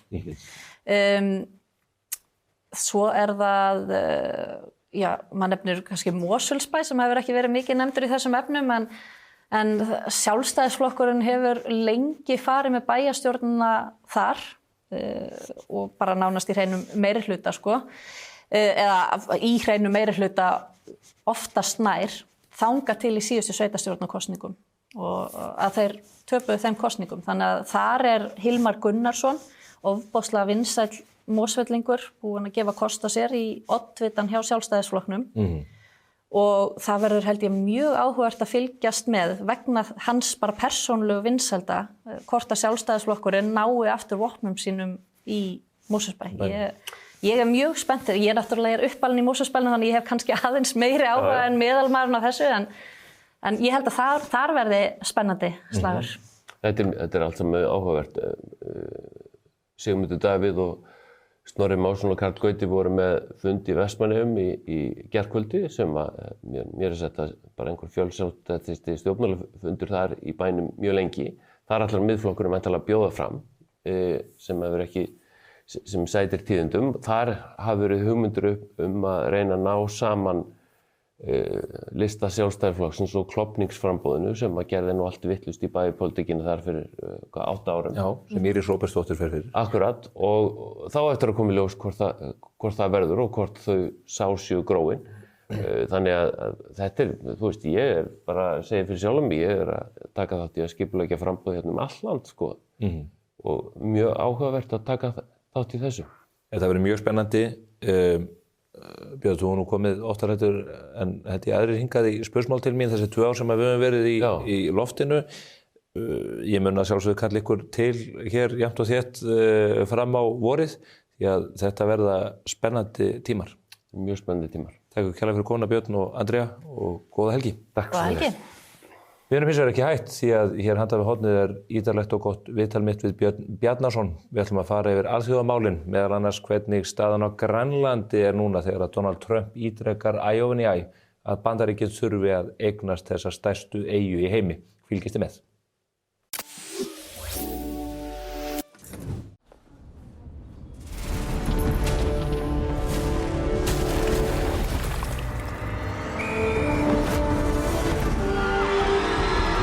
Hvern langar þig að hitta í dag? Pennin Eymundsson. Skerðu fetuna af útgjöldunum. Cardio. Einfaldari útgjöld. Paulsen skiptur bílrúður. Fagleg og vönduð vinnubrögð. Bókaðu tíma á paulsen.is. Lexus RX. Komdu og reynslagtu RX 450h Plus Plug-in Hybrid. Þín býður óviðjafnaleg upplifun. Lexus Kauptúni. Við þökkum fyrir ágæta yfirferð á fréttum vikunar. Hingað hins vegar kominn góður gestur sem full ástæði til að draga hingað á þennan vettvang í þeim aðstæðum sem við horfum upp á alþjóðasviðinu. Það er Björn Bjarnason fyrrum ráðherra og reyndar aðstoðarritstjóri Morgunblaðsins til margra ára. Hann fylgist betur með en flestir á þessu sviði og ég ætla að ræða við hann bæði þá stöðu sem að teiknast upp gagnvart Grænlandi en líka magnaðir atburðir sem við erum að sjá í Venesúela og í tengslum við stríð Rússa og Úkraínumanna. Blessaður Björn. Þakka þér fyrir blessaður. Þú var náttúrulega í áratugi fjallað alþjóðamál, skrifa bækur í hitta kalda stríðsins og fleira. Hefurðu einhvern tímann upplifað ástand eins og það sem við erum að sjá teiknast upp þessa dagana? Nei, ekki held ég það og ekki neitt á mínum aldri hafi upplifað ástand eins og þetta í heimsmálunum sem við höfum verið að kynnast núna. Ég hef mann nú eftir frá svona í byrjun 7. áratugarins. Ég man aldrei eftir svona og þessi óvissa sem og þessir atburðir sem að gerast og núna þegar við sjáum að skip hertekið hérna fyrir sunnan Ísland, það hefur aldrei gerst í minni tíð. Og hvernig myndirðu lýsa ástandinu? Þú talar óvissu. Hvernig teiknast þetta upp? Þetta teiknast alveg upp. Hvar hefur við að byrja? Við getum byrjað á atburðinum þegar 3. janúar þegar Maduro hjónin voru fjarlægð frá Venezuela, dregin fyrir rétt í New York, sökuðum hryðjuverk og fíkniefnasölu til Bandaríkjanna sem ögraði öryggi Bandaríkjanna og stofnaði þeim í hættu. Og þetta var gert á grundvelli ákæru í Bandaríkjunum og hann var dreginn sem sagt fyrir dómara og þau hjónin. Þessi atburður náttúrulega eins og að kasta stein út í tjörn og þú sér hringana myndast í kringum hann. Og hann núna tegið sér meðal annars hingað eins og við sáum í þessari skipatöku í gær. Það sem að gerast það að Bandaríkjamenn hafa greinilega ákveðið að vesturhvel jarðar eigi að vera þeirra áhrif og yfirráðasvæði og þeir vilji búa þannig hnútana að þar sé ekki óvinir þeirra og ekki fólk að eitra fyrir þjóðinni eða stofna til innflytjanda vandamála eða hvað sem við kallum þetta. Og Trump-stjórnin tekur þá ákvörðun að fjarlægja þetta fólk og jafnframt að segja þið getið setið áfram sem eruð hér við völd en við munum taka af ykkur alla olíuna, við ætlum að stjórna henni og við ætlum að nota hana sem vopn í okkar tilgangi og það er það sem við erum að sjá núna. Það situr þarna varaforsetinn í valdastóli, sósíalistarnir fara með völdin í Venezuela en Trump segir stjórna landinu. Hún var auðvitað að hluta þessari glæpa klíku, þessi varaforseti. Já, og lýsingarnar á henn eru þannig að hún hafi lifað allt af og bróður hennar og þau hafi stjórnað í raun og veru á bakvið tjöldin en hún sé mjög pragmatísk eða hún kunni machiavellísk eða hvaða orð við viljum nota til þess að lýsa stjórnmálamanni sem getur lifað allt af með klækjum og klækjabröðum. Það var nú sagt hún hefði verið í Moskvu þegar árásin var gerð á Caracas og takt eftir því að það voru 32 kúbanir eða kúbverjar sem fjallu í átökunum sem voru í forsetahöllinni. Hvað voru þessi kúbverjar að gera? Það út af því að Maduro treysti líklega engum að sínum eigin landsmennum og þeir fá málarliða frá Kúbu til þess að standa vörð í kringum forsetan. Þannig var nú ástandið. En hvað það? Þetta verður síðan að því að það ákveðið að taka olíulindirnar og taka öll skipin líka sem liggja undir ákærum fyrir að hafa brotið viðskiptabannið sem sett var á Venezuela, flutt olíu frá Venezuela til jóþök Bandaríkjanna og skipin eru öll undir ákæru líka eins og forsetahjónin voru og í krafti þeirra ákæra að þá núna farið að stöðva skipin hvar sem þau eru í heiminum. Og þetta skip sem var stöðvað hérna hafði verið elt í 19 daga eða eitthvað slíkt af bandarísku strandgæslunni.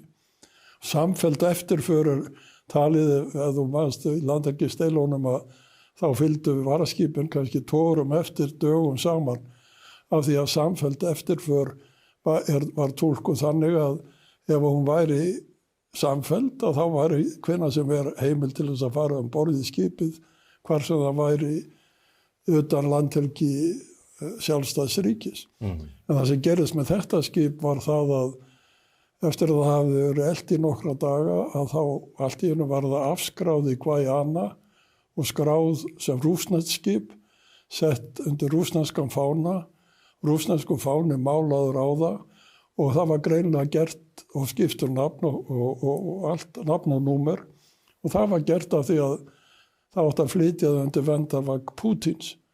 Og síðan var skipinu siglt út á Atlantshaf og var á leið til Rússlands þegar það var stöðvað. Þetta núna túlkað þannig í breskum blöðum og í bandarískum blöðum á þann veg að taka skipsins sé meiri háttar áfall fyrir Pútín og sýni það að þessi svo kallaða vinátta og þessi tengsl á milli Pútíns og Trumps sé ekki annað heldur en yfirlýsingar en þegar komið til kastanna að þá íti Trump Pútín til hliðar og hafi hans sjónarmið engu. Það grunnt á hennu góða rússnesk skip eru hvergi óhult eftir þessa aðgerð. Eftir þetta og ekkert af þessum skipum. Það sjá það allir núna fyrst að það var tekið skip sem rússarnir tók undir sinn vendarvæng og var sagt að hefði sett kafbát í áttina því og herskip til þess að gæta öryggis þess. Það tekið svona og það núna leið til Bandaríkjanna. Þetta lagt upp á þann veg að þetta jafnist á við það að Assad, Sýrlandsforseti, treysti á vernd Pútíns og Maduro treysti á vernd Pútíns. Að þetta allt þurrkað út. Það segja hann, það bara í Kína og Norður-Kóreu. Íran að falla, Íran og Íranir hafa séð Rússum fyrir drónum og kennt þeim að smíða dróna. Íran á fallandafæti. Það býst engin við því að Pútín getur rétt klerkastjórnin í Íran nokkra hjálparhönd. Gæti í mestarlagi skotið skjólshúsi yfir þá í Moskvu en það þá að þrengjast þá þar? Eins og Assad sem núna flóttamaður Assad flóttamaður í Moskvu og Maduro í fangelsi í New York og þetta skip á leiðinni til Bandaríkjanna. Þetta svona heildarmyndin sem að teiknast upp að þeir taka forsetahjónin, þeir segja við ætlum að stjórna olíunni. Olían lykilþáttur fyrir Kína, Íran og Rússa og Kínverjar hafa sett milljarða í þessa olíuvinnslu í Venezuela og þeir voru þeir einu sem að tóka eftir sem virkilega mótmælti því að forsetahjónin væru handtekin. Þeir stóluð á 700.000 tunnur af olíu á dag frá Venezuela. Nú virðist samkvæmt fréttum vera búið að skrúfa alfarið fyrir það. Alfarið fyrir það og með þessum skipatökum verið að herða það enn frekar. Þessi aðgerð gagnvart Maduro-hjónunum, maður trúði þessu eiginlega ekki. Nei. Þetta er aðgerð á einhverjum skala sem maður hefur ekki séð áður. Ég tel að aðgerðin gegn þeim auðvitað þannig að það er bara farið inn og út aftur og eins og bara á svipstundu. Þetta líkist við árásirnar á Íran, farið með sprengjuvélar og sprengt og eyðilagt kjarnorku, byrgi ykkur og heim aftur. Skipatakan líka í sama dúr. Það bara haldið áfram að fylgja skipinu og svo þegar færi gefst að þá bara komið og skipið tekið. 1-10. Þetta eru svona aðgerðir sem við höfum ekki kynst og eins og sumir segja þetta eru aðgerðir sem leysa mál sem hafa verið áratugum saman á samningaborði og menn hafa verið að reyna að komast að einhverju niðurstöðum svo allt í einu bara á einni nóttu og þá voru þessu allir snúið við. Það er ekki langt síðan að við sátum saman á vettvangi bókaklúbs Spursmál og ræddum Kúbudeiluna eftir Max Hastings og þá rosalega atburðir sem áttu sér stað þá. Þegar við skoðum þessa aðgerðir gagnvart Venezuela og hvernig Marco Rubio talar eins og forseti Bandaríkjanna, er þetta ekki í raun bara eins og ný Kúbudeila sem bara hefur komist á enn annað stig? Þetta er einhver bakgarður Bandaríkjanna sem að menn telja lífsnauðsynlegt að ná einhvers konar tökum á, ekki endilega af ótta við Venezuela sem slíkt heldur miklu frekar Kínverjana. Og einhverju hnútur í heims átökum sem hafa farið fram árum saman á þess að þau séu viðurkennd og Kínverjar halda sér til hlés, styðja Maduro og þeir halda sér til hlés. Putin gerir ekki til að skipið er tekið. Hvað hefði gerst ef að Khrushchev hefði ekki dregið skipin tilbaka?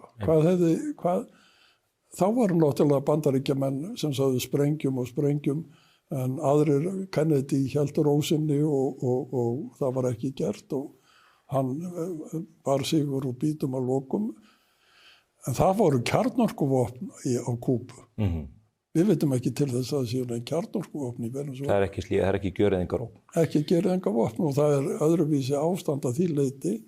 En Rubio eins og hann talar og talaður hann, þá er sagt að hann var að kúbverskum ættum og það er bara hluti af hans fortíð að gera upp við þetta og hreinsa þetta út og Kúba verður næst og svona við. Lindsey Graham tjáði sig með þessum hætti borðið forsetavélinni. Þeir tala mjög opinskátt það að Kúba sé næst á listan. Ef ekki er fyrir Grænland, það er kannski það sem að stendur okkur nær í þessu sambandi.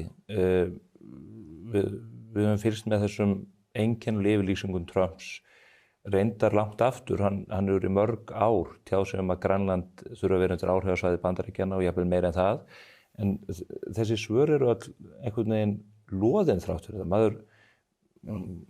Það veit enginn hvað hann er í raun og veru að fara með þessum. Það veit enginn og það veit enginn heldur hvað hann veit í raun og veru því að þegar hann talar ógrinn af skipum frá Kína og Rússlandi í kringum Grænlanda þá er það náttúrulega alrangt. Það er ekki.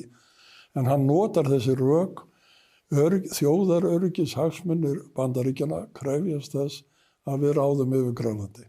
Er þetta ekki grunnrökin sem hann notar? Og hann notaði rök líka það verður þjóðaröryggi að Venezuela væri ekki að öðru á Bandaríkjunum með eiturlyfjum og öðru slíku þannig. Þjóðaröryggi Bandaríkjanna hans mati er öðrað á norðurslóðum vegna þess að Kínverjar og Rússar eru að færa út kvíarnar og hann segir við verðum að ráða yfir þessu svæði til þess að tryggja okkar öryggi. En gildir ekki nákvæmlega það sama Ísland og Grænland? Jú, býttu aðeins, en vandinn er sá að hann að tala Grænland í raun og veru hann að tala Evrópu, hann að tala það, við getum ekki, Danir hafa sett stórfé og alveg ótrúlegar fjárhæðir á danskan og hvað það og okkar mælikvarða og alla mælikvarða. Stórar fjárhæðir til þess að byggja upp varnir á Grænlandi. Tilkynntum þetta eftir að hann byrjaði að tala þetta aftur og lagt á ráðinu það hvernig væri hægt að auka öryggi Grænlands. Hann lýsir þeirri fjárfestingu reynda sem einum hundar. Já, þetta er náttúrulega bara móðgandi fyrir að tala svona til Dana og sjá Graham Lindsay hlæja og flissa þessu í flugvélinni var náttúrulega fyrir Dani bara mjög niðurlægjandi. Já, niðurlægjandi. Þótti mér að missast að sjá það. En af því að þeir hafa lagt svo mikið á sig. En í grunninn þetta í raun og veru það að Trump hefur svo mikla vantrú, ég ætla ekki að segja skömm, en svo mikla vantrú af getu Evrópuþjóða til þess að verja sig, að hann treystir þeim ekki fyrir að halda öryggisgæslu uppi á Grænlandi. Og hann að selja þá hugmynd, ég þarf og selur, þetta fyrir heimamarkaðinn, ég ætla sko líka að tryggja öryggi okkar í norðri og til þess þarf ég að fá betri aðstoð á Grænlandi. En það almennt viðurkennt út frá öryggishagsmunum að Bandaríkjamenn verða að hafa aðgang að Grænlandi. Á Norður-Grænlandi brjóstvörning gagnvart mögulegri kjarnorkuárás. Þeir hafa allan þann aðgang að Grænlandi sem þeir vilja samkvæmt þeim samningum sem í gildi. Þetta virðist vera að öðru, þess vegna veldur maður fyrir sér. Hann annars vegar að segja við Evrópumenn, ég treysti ykkur ekki, og hins vegar að segja við heimamarkaðinn, sjáu hvað ég kaldur, ég ætla líka að stækka í áhrifasvæði Bandaríkjanna á Grænlandi. Svo kemur þessi Stephen Miller hann og segir það eru bara 30.000 íbúar á Grænlandi, þeir eru nú vísu nær 60.000 og þeir gefa svona yfirlýsingar sem gefa þetta kynna þeir hafa einhverja NASA sjón af því sem að gerast og hvernig ástandið en þeir hafa ekki sett sér mikið inn í það. En það kemur svona smá, komið bakslag á þetta í Bandaríkjunum og menn eru farnir að svara þeim og Wall Street Journal skrifaði leiðara í gær það, af hverju þarf maðurinn að vera með þennan yfirgang gagnvart Grænlendingum. Það þjónar engu tilgangi. Það þjónar ekki þeim markmiði sem á að vera okkar höfumarkmið að eiga gott samstarf við Grænlendinga. Eða Dönum sem að hafa einmitt fylgt Bandaríkjamönnum í Írak og Afganistan með alveg ótrúlega afgjænandi hætti. Ótrúlegt. Mist þar menn. En síðan hitt, eru Danir og Grænlendingar á sömu blaðsíðu. Það svo að það sé algjörlega samstiga afstaða milli yfirvalda í Kaupmannahöfn og í Núk. Mér finnst eins og Eldur Ólafsson í hans samtölum meðal annars á mbl.is mjög fróðlegt og gott samtal sem hægt að lesa að og nú síðast á CNBC. Já. Hann mjög eins og náttúrulega maður sem var með námugröft mjög jarðbundinn og heldur sig við hlutin eins og hann sér þá og þeir eru að hans mati og hann segir þetta á ekki að dramatísera þetta svona. Þetta eru erfiðar aðstæður á Grænlandi, það gífurlega dýrt að vinna þessar auðlindir, það þarf mikla þolinmæði og það þarf mikla fjármunni og það þarf alls konar útsjónarsemi og eina þjóðin í raun og veru sem getur gert eru Bandaríkjamenn, það það sem hann að gefa til kynna og þeir hafa núna komið og fjárfest í hans fyrirtæki. Og þetta vita Grænlendinga líka. Í febrúar fyrir 2 árum þá gáfu Grænlendingar í fyrsta sinn út stefnu sína í varnar- og öryggismálum, plagg, þar sem þetta setning Grænland, ekkert með Grænland nema með Grænlendingum eða hvernig sem svo setning Þeir í því plaggi alveg skýrt tekið fram að þeir verða eiga samstarf við Bandaríkin og Kanada og snúa sér meir í vestur. Þetta hafa þeir þessi tengsl í austur til Evrópu en þeir verða að vera opnir í vestur og þeir leggja á ráðunum það að koma á fót þingi innúíta frá Alaska til Grænlands og svo framvegis. Þannig að Grænlendingar hafa ekkert verið á móti því að eiga náið samstarf við Bandaríkin en Grænlendingar náttúrulega á móti því að ykkur segir ég ætla að kaupa ykkur, ég ætla bara að ráða ykkur, ég ætla bara að fara, þið verður bara að gera það sem ég segi. Það það einhver stigsmunur í því hvernig menn nálgast svona allar þjóðir og sérstaklega fámennar þjóðir og þjóðir sem hafa þólað það sem grænlendingar hafa þólað. Kann að vera að hann sé að hugsa þetta fyrst og fremst til heimabrúksfrekar heldur en... Ég held að hluta því sé til heimabrúks og ég held líka að það sé rétt sem verið að segja núna í dönskum fjölmiðlum að fyrir Mette Frederiksen getur hennar harða afstaða líka verið til heimabrúks.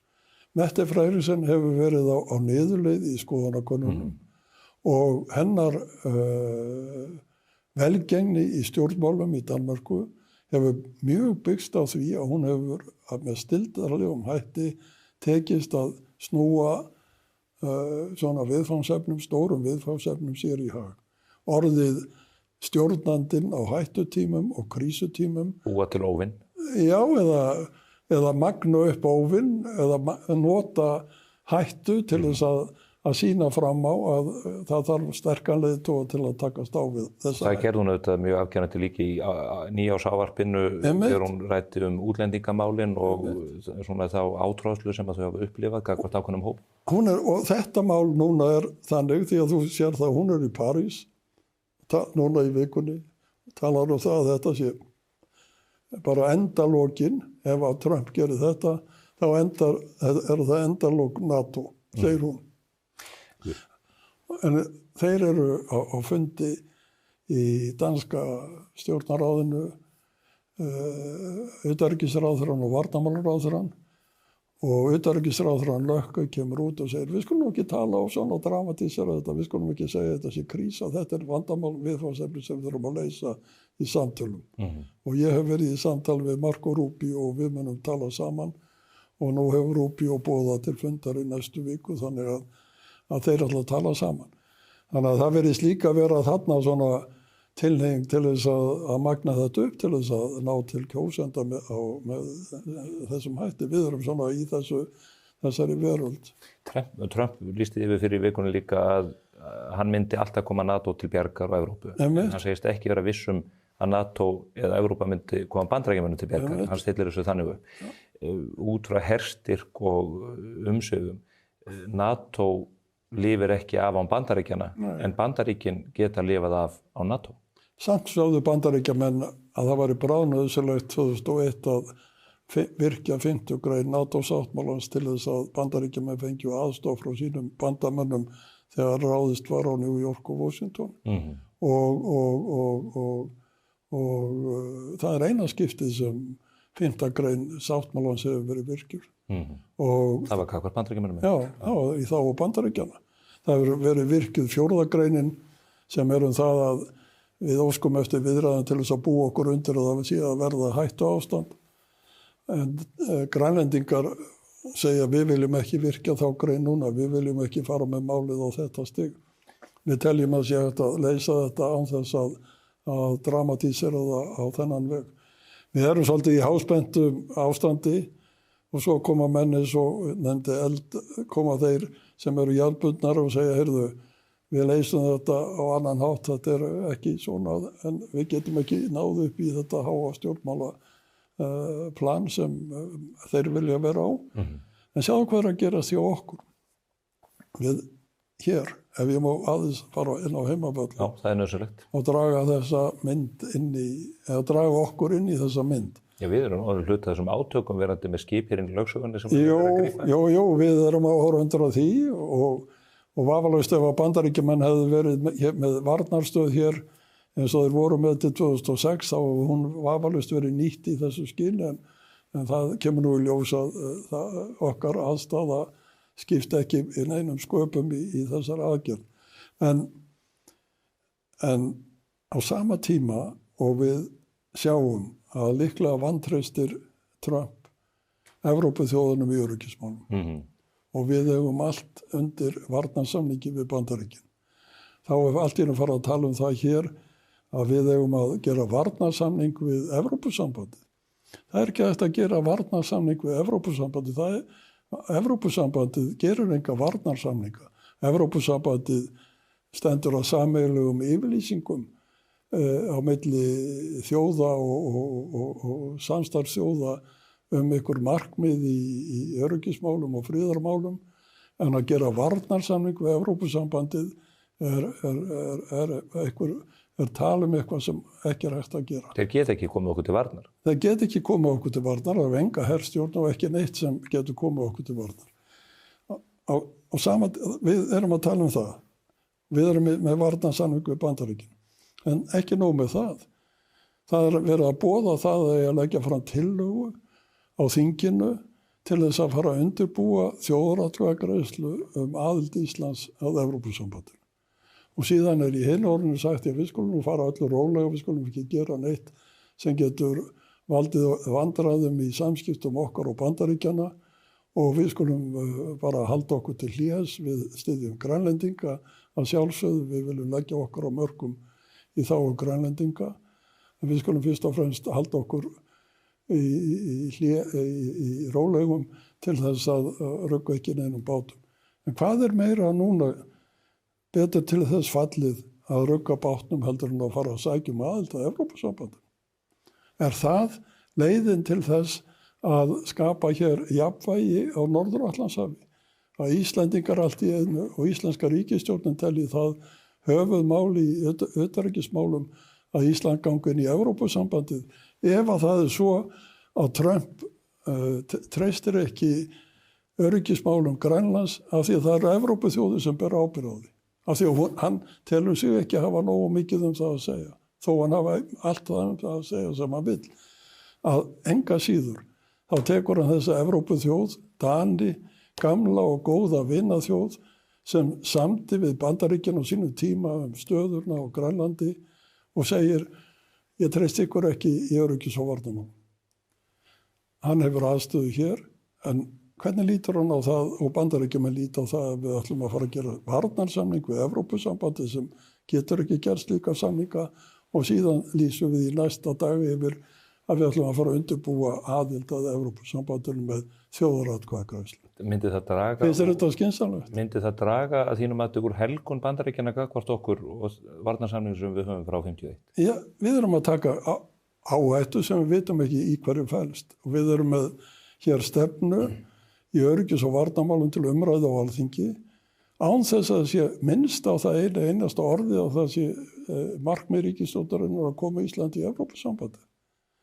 Og ef að þeir sem setjast niður fyrir hönd ríkisstjórnarinnar og semjast líka skýrslu og síðan ályktun taka ekki þessa breytu inn í af því að utanríkisráðherrann hefur sagt að Evrópusambandi sé lykilbreytan í utanríkismálum Íslands og hún sé ekki tekin inn í þessa mynd og maður fjall ekki það hvað það þýðir að vera alltaf að tala þetta í ljósi þess hvernig Bandaríkjamenn og Trump og Bandaríkjastjórn vantreystir Evrópuþjóðunum í öryggismálum, þá held ég að menn svona lítið framhjá veruleikanum og það sé hér líka ákveðin svona veruleika fyrring í yfirlýsingum stjórnmálamanna í staðin fyrir að líta á það sem að gerast í raun og veru. Er þetta ábyrgðarleysi? Ég veit ekki hvaða orð á að nota það, ég er nú ekki svo orð var að kalla þetta ábyrgðarleysi. Ég kalla þetta nú frekar svona skort á raunsæi að átta sig ekki á því að þú getur ekki einhvern veginn þjóna tveimur herrum í þessu. Þú verður að halda þig við höfum línu, við höfum NATO-aðildina og margir segja að NATO-aðildin sé í hættu af því að Bandaríkjamenn vantreysti Evrópubúunum. Við höfum varnarsamninginn og hann byggist á því að NATO sé fyrir hendi og við erum að velta því fyrir okkur hvort við hefum ekki bara að semja varnir við Evrópusambandið og gangi í það.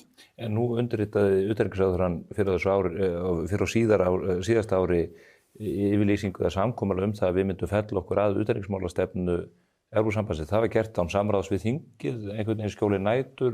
Jó, en þú veist að árum saman hefur Ísland svona sagt þegar eru tillögur á þingið Sameinuðu þjóðanna mál að tekið skal fram að Noregur og Ísland eru líka þessari skoðun og þannig að það er nú ekkert nýtt í því sjálfu sér að við lýsum okkur samstiga Evrópuþjóðunum í afstöðu til svona almennra utanríkismála. En eitt að skuldbinda sig til þess að gera það að óathuguðu máli. Já, það náttúrulega ekki hægt. Það verður að skoða hvert mál fyrir sig. En nú þetta samkomulag komið. Það svo? Já, Þorgerður segir ekki en Evrópusambandi fullyrði það. Já, en það ég veit ekki að Evrópusambandi fullyrði líka við séum umsóknarríki og ég dreg það í efa en hún virðist vera samþykkt því þannig að þetta eru svona mál sem er hægt að ræða og velta fyrir sér. Ég tel að ef hún hefur afsalað sér réttinum til þess að hafa sjálfstæða utanríkisstefnu á þessu leyti að þá það náttúrulega alveg stórundarlegt. Mér sýnist þú nú hafa í Ísraels málum og gagnvart Ísrael skipa sér frekar svona út á kantinn innan Evrópusambandsins í andstöðunni. Við erum með varnarsamning. Við tölum hann dálítið abstrakt yfirleitt vegna þess að við höfum ekki upplifað það svo að okkur steðji raunveruleg beinógn af einhverjum óvinum. Getur sú staða breyst í þeirri heimsmynd sem við horfum upp á þetta? Getur verið að við þurfum hreinlega að draga á þennan samning við einhverjar aðstæður? Við drögum náttúrulega á þennan samning alltaf því að samningurinn í sjálfu sér hefur fælingagildi. Þannig að ef hann væri ekki þá værum við mjög illa sett. Að samningurinn sé og honum sé framfylgt af festu af hálfu Íslendinga og þeir sýni í verki að þeim andum að halda honum í gildi og virkum. Það hefur gildi sjálfu sér sem fælingamáttur. Ég efast eins og vera að Íslendingar geri þetta á nægilega markvissan hátt núna. Bretar og Normenn eru með NATO með sína heri og allt þetta. Samt gera þeir samning það að þeir þurfa að efla öryggi sitt með aukinni samvinnu. Þeir þurfa að kaupa 5, Normenn þurfa að kaupa 5 freigátur og það þurfa að fá fyrir kábáta og loftvarnabúnað og annað slíkt. Danir eru í NATO og hafa alla þessa samninga og Evrópusambandinu. Samt telja þeir að þurfi að kaupa flugvélar og þotur og dróna og gerfinetti, ég veit ekki hvað, til eftirlits. Við segjum við erum með fullt af samningum, en segjum við eitthvað hvað við ætlum að gera? Segjum við eitthvað að við ætlum að leggja þetta mörkum, við ætlum að reyna að tengja Bretum og Normannum og leggja eitthvað inn í púkið eða Dönum og varðandi Grænland. Við segjum, og utanríkisráðherrann segir, já við erum nú sami við Þjóðverja og Finna, gott og vel. En það eru orð á blaði. Meðan varnarsamningurinn er trygging sem hefur fælingarmátt. Ég held að yfirlýsingar okkar með Evrópusambandinu hafi ekki neitt fælingarmátt. Það hefur fælingarmátt að við höfum þetta samband við Bandaríkin og stuðlar að því að hér ríki öryggi. Eitt atriði sem að mér langar til að spyrja þú út í vegna þess að maður er í hálfgerðri hafvillu með það allt saman. Það er umræðan alþjóðalög. Þegar þessir atburðir á sér staði í Venesúela þá stukkum með til og segja þetta er brot á alþjóðalögum og stofnsáttmála Sameinuðu þjóðanna og annað í þeim dúr. Marco Rubio segir Evrópusambandið ákveður ekki hvaða alþjóðalög í gildi. Þeir krefast þess að við komum með Tomahawk-flaugar til þess að verja Úkraínu en svo megum við ekki verja okkur hér með viðunandi hætti gagnvart Venesúela. Hvað er satt og logið í þessu með alþjóðalögin? Hvar liggur rétturinn þar? Nú verður þú að spyrja dómara þetta því ég get ekki... Þú ert lögfræðingur og já, ég er lögfræðingur en ég er ekki þjóðréttarfræðingur og hef ekki lagt mig fram að túlka svona hluti frá lögfræðilegu sjónarhóli. En þeir segja líka, og takt eftir því það sem þeir segja, og Marco Rubio hefur nú verið þegar var í öllum umræðið þáttum í Washington á síðustu helgi og kjarnin í því sem hann sagði þegar hann var spurður þetta. Já, við höfum úrskurði dómara í Bandaríkjunum það að við eigum að framfylgja ákærum sem lagðar hafa verið fram af hálfu bandarískra yfirvalda það að þetta fólk hafi brotið lög. Og okkur er skylt sem framkvæmdavaldi í Bandaríkjunum að fara þessu fyrirmælum sem eru lögmætt að bandarískum lögum og framfylgja þeim. krefjist að þess að við þurfum að sækja glæpamenn til annarra landa, þá gerum við það því við höfum afl til þess. Við höfum ekki einu svona afl til þess að reka fólk úr landi hérna. En þeir hafa afli til þess að fara og gera þetta og þeir gera það. Og heimurinn getur hort á það og sagt þeir eru að brjóta alþjóðalög, en þeir koma á móti og segja við erum að framfylgja í lögum og við höfum afl til að gera það í öðrum löndum ef okkur býður svo við að horfa. Það er ekki hægt að bera þetta saman við innrásina í Úkraínu. Það er náttúrulega... Það er fráleitur samanburður. Já, það er fráleitur samanburður. En menn hafa farið... En auðvitað er hægt að rífast þetta. Já. Og það er hægt að deila þetta. Og það er hægt að...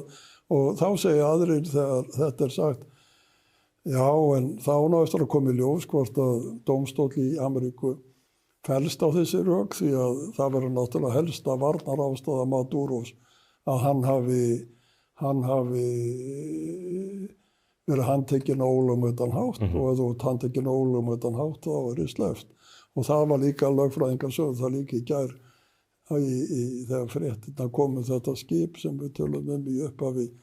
Já, það á eftir að koma í ljós hvort að þetta stenst fyrir bandarískum rétti. Því að þeir þurfa að fara strandgæslan og þeir þurfa að fara með þetta fyrir dómstóla í Bandaríkjunum sem þurfa að komast að niðurstöðum það hvort þetta sé löglegt.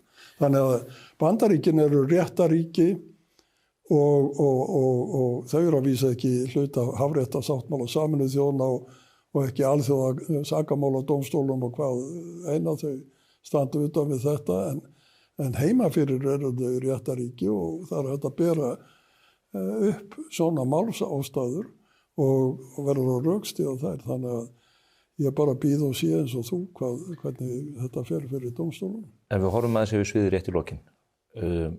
Íran virðist vera á barmi borgarastyrjaldar eða falls eða klerkastjórnin. Það er búið að lama Hútana á stórum hluta. Hamas-samtökin eru rústir einar á Gazasvæðinu. Hezbollah-samtökin hafa verið stöðuð. Sýrlandsstjórnin fallin.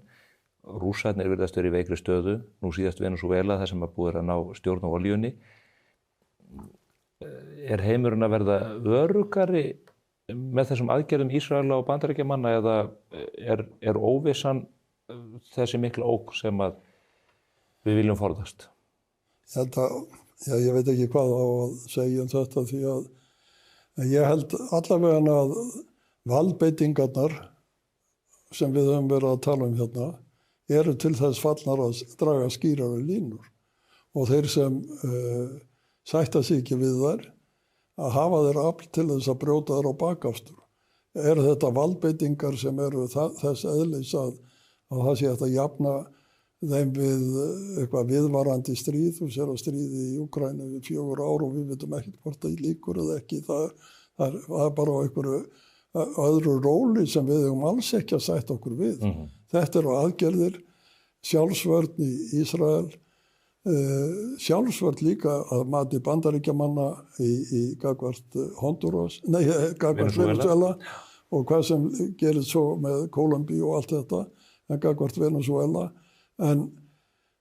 og varðandi Grænland er það pólitískt mál sem hægt er að sjá, ég held að verði ekki hernaðarleg íhlutun þar, pólitískt deila sem þarf að leysa. Í Úkraínu er hins vegar yfirlýst markmið þess sem réðist inn í Úkraínu og þurrka hann út, að afmá hann á kortinu, að ef hann hefði haft vald, að þá hefði hann vantilega geta hagað sér eins og Bandaríkin gerðu og farið bara inn í Kív og tekið stjórnina þar á einni nóttu. Reyndi það? Hann gat það ekki.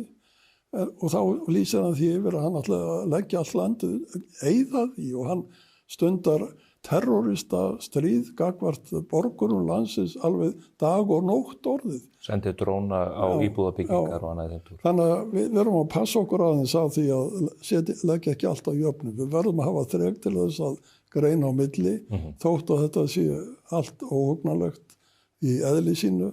Að þá er þarna einhver munur sem við verðum að geta dregið og ég held að meðan stríðið varir í Úkraínu að þá er heimurinn ekki á réttri braut. Heldur að Trump hafi aflsmuni þegar á reynir til þess að stöða þetta? Ég veit ekki. Mér finnst hann slá úr og í því, en það náttúrulega, sumir segja, meiri segja að því við vorum að tala þetta svona, sumir segja líka, látið mig fá það sem ég vil í Grænlandi og ég skal hjálpa ykkur í Úkraínu. Þetta þannig? Erum við í þeirri stöðu? Látið mig... skipta herfangi bara? Já, eða til þess að ég stilli mér upp sem hafi þá stöðu til þess að hjálpa ykkur í Úkraínu, þá þarf ég að fá ykkur í Grænlandi. Og ógnarafl Bandaríkjahers af þeim toga að þeir gætu þetta gert gríðarlega mikla skráfifu gagnvart Rússum ef þeir myndu beita sér inn í Úkraínu með vopnasendingum. Ótrúlega. Myndu ekki bara Rússa leggja niður vopn eða kæmu. Bandaríkjamenn. Eða setja þetta á annað stig, maður veit ekki. En þú sér hvað Bretar og Frakkar hafa núna ákveðið. Þeir hafa ákveðið að búa til bækistöðvar í Úkraínu fyrir heri sína sem þeir geti farið í með örskömmum fyrirvara ef það yrði friðarsamkomulag og komið inn og tryggt öryggi Úkraínu. Búið til fælingamátt. Já, og Merz, kanslari Þýskalands, hefur sagt ég tilbúin að hafa öflugt herlið við landamæri Úkraínu. Og Evrópa er alltaf að hækka þröskuldin hjá sér en slagkrafturinn sem Bandaríkjamenn hafa, það ekkert ríki. Man veit ekki Kínverjana, það hefur náttúrulega ekki sést til þeirra en æfingarnar í kringum Tævan eru náttúrulega ókveikjandi í sjálfu sér. Já, það efni annað þátt að ræða málefni Kína, stórt og mikið. Já. En Björn, þakka kærlega fyrir komuna. Alltaf ánægilegt að fara yfir þessi alvarlegu og kannski ekki ánægilegu máli sjálfu sér með þér. Þakka fyrir. Takk. Þá ekki meira á vettvangi spursmála þennan ágæta föstudaginn. Við verðum hér að sjálfsögðu að viku liðinni og þið getið fylgst með okkur á mbl.is og í Morgunblaðinu. Laugardagurinn, hann auðvitað geymir 2 blöð og í sunnudagsmókanum erum við með yfirferð úr þessum ágæta þætti sem þið getið rennt yfir.